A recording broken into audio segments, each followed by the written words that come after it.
வணக்கம். சற்று முன் கிடைக்கப்பெற்ற மிக முக்கியமான செய்தி ஒன்று வெளியாகி உள்ளது. அதிமுகவில் சி.வி. சண்முகம் அவர்களுக்கும் எடப்பாடி பழனிசாமி அவர்களுக்கும் மோதல் ஏற்பட்டுள்ளது.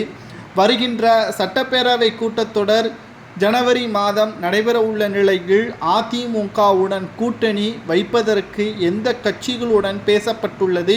செயற்குழு கூட்டத்திலும் கூட கூட்டணி பற்றியான பேச்சுக்களை இப்போது பேச வேண்டாம், கடைசி நேரத்தில் பார்த்து கொள்ளலாம் என்றும் தெரிவித்திருந்தார்.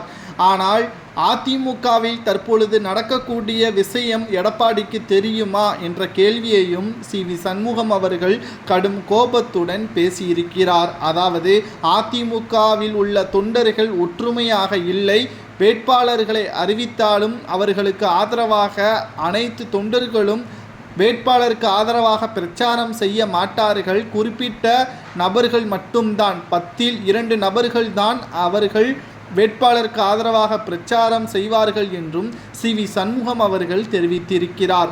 உங்கள் மீது நம்பிக்கை இல்லை என்றும், கடந்த தேர்தல்களில் ஒப்பிடும் பொழுது வளர்ச்சி இல்லை, தேய்மானம்தான் அதிமுகவில் ஏற்பட்டுள்ளது, இனியும் பொறுத்திருக்க மாட்டோம், சரியான கூட்டணியே தேர்தலுக்கு முன்பாக, தேர்தல் தேதி அறிவிப்பதற்கு முன்பாக நீங்கள் வெளியிட்டால் மட்டும்தான் எம்எல்ஏக்களாக தேர்வு செய்யக்கூடிய வேட்பாளர்களுக்கு தொண்டர்கள் ஆதரவுகளை அளிப்பார்கள், இல்லை என்றால் உங்களது பதவியை பறிபோகக்கூடிய நிலைமைக்கு தள்ளப்படும், அதை நானே முதலாவதாக அறிவிப்பேன் என்றும் சி.வி. சண்முகம் அவர்கள் தெரிவித்திருக்கிறார். இது எடப்பாடி பழனிசாமி அவர்களுக்கு மிகப்பெரிய ஒரு கோபத்தை ஏற்படுத்தியுள்ளது. ஏனென்றால் கூவத்தூரின் பொழுது எடப்பாடியின் பேச்சை முதலாவதாக முன்மொழிந்த பொழுதும் சி.வி. சண்முகம் அவர்கள் எதிர்ப்புகளை தெரிவித்தார். மேலும் அனைவரும் ஆதரவுகளை தெரிவித்ததன் காரணமாக சி.வி. சண்முகம் அவர்களுக்கு வேறு வழியின்றி எடப்பாடி பழனிசாமி அவர்களை ஆதரிக்கக்கூடிய வகையில் அமைந்துவிட்டது.